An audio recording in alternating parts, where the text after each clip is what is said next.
Hello ജോസേട്ടാ, എടാ നീ എവിടെടാ? ഞാൻ ദാ പള്ളി കയറാൻ പോവാ. എടാ ഞാൻ ഹോസ്പിറ്റലിലാടാ. അമ്മയ്ക്ക് അയ്യോ, അമ്മയ്ക്ക് എന്നാ പറ്റിയേ? എടാ അമ്മയ്ക്ക് ഇത്തിരി സീരിയസാ. നീ ഒന്ന് പ്രാർത്ഥിക്കാവോ? ആ, ടെൻഷൻ അടിക്കണ്ട, ഞാൻ എന്തായാലും പ്രാർത്ഥിച്ചേക്കാം. എടാ നന്നായി പ്രാർത്ഥിക്കണേ. ആ ശരി.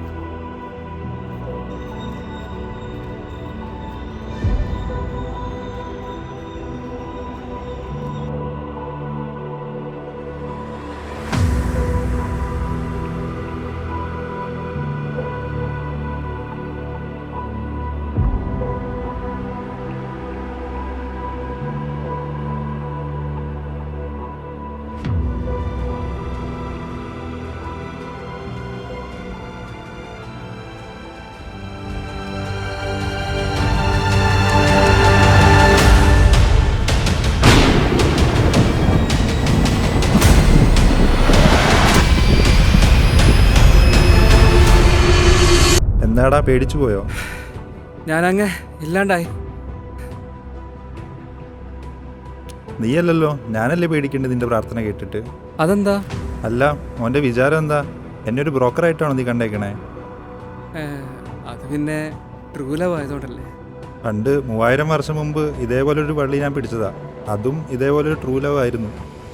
3000 വർഷമോ? നമ്മുടെ തോബിയാൻ സാറേയും തന്നെ. ഓ ഓക്കെ, ആ, നമുക്ക് പരിഗണിക്കാം. പരിഗണിച്ചാ മതി.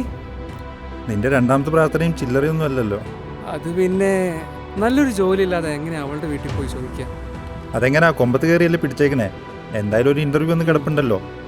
നന്നായി പ്രാർത്ഥിച്ചൊരുങ്ങി പോക്കോ, നമുക്ക് സെറ്റാക്കാം. എത്രയെന്ന് വെച്ചാ എങ്ങനെ? അതുകൊണ്ടാ. അറിയാടാ, പിന്നെ നിന്റെ കാര്യം മാത്രമല്ലല്ലോ, അവൻ്റെ കാര്യം കൂടി ഓർത്ത് പറഞ്ഞതല്ലേ. അവൻ്റെ അമ്മയുടെ കാര്യം കുറച്ച് കഷ്ടത്തിലാ, അതുകൊണ്ടാ. അവനോട് ടെൻഷൻ അടിക്കണ്ടെന്ന് പറ.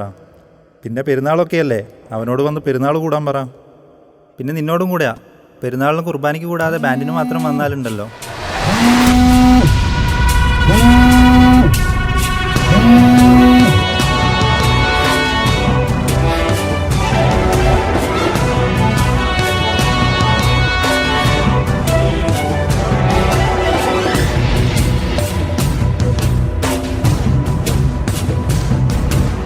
യാത്രിക സഹയാത്രിക പയരേ മാലകെ, യാത്രിക സഹയാത്രിക പയരേ മാലകെ, കൂട്ടായി കൂടെ വരേണേ കാവൽ മാലകെ, കൂട്ടായി കൂടെ വരേണേ കാവൽ മാലകെ, യാത്രിക സഹയാത്രിക പയരേ മാലകെ, യാത്രിക സഹയാത്രിക